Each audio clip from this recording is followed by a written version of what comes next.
Tragédie sur les côtes libyennes. Au moins 61 morts de migrants ont été retrouvés au cours des 2 dernières semaines près de Tripoli. Le centre médical libyen, rendant public ce samedi un communiqué, indique que les corps ont été récupérés sur une large zone de Rajdir à la frontière tunisienne jusqu'à Zouara. Parmi les victimes, 46 cadavres ont été découverts récemment, parmi lesquels des restes humains retrouvés à Melita et Zouara. D'autres corps ont été transportés à Tripoli et dans les villages alentours pour être identifiés et enterrés. Ces drames, malheureusement récurrents, s'inscrivent dans un contexte de traversée de la Méditerranée de plus en plus dangereuse. Depuis janvier, plus de 1300 migrants ont perdu la vie, dont 73 enfants, selon l'Organisation internationale pour les migrants, OIM. Malgré la montée des risques, les départs continuent, notamment vers l'Europe, avec des routes migratoires se diversifiant.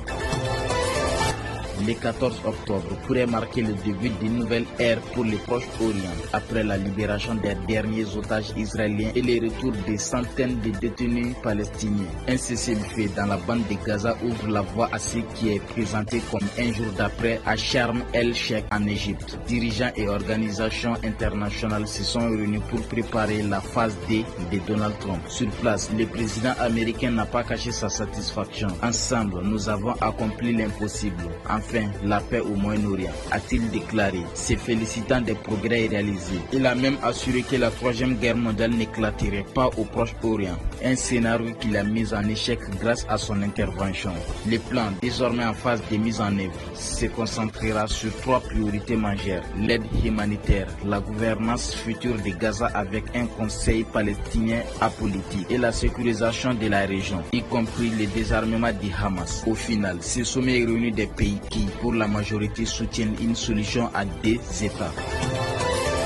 Le gouvernement iranien réagit vivement aux propos du président américain Donald Trump, qui a lancé la veille à Téhéran un appel à la paix. Dans un communiqué officiel, le ministère iranien des Affaires étrangères dénonce une contradiction flagrante entre ces déclarations et le soutien actif des États-Unis au récent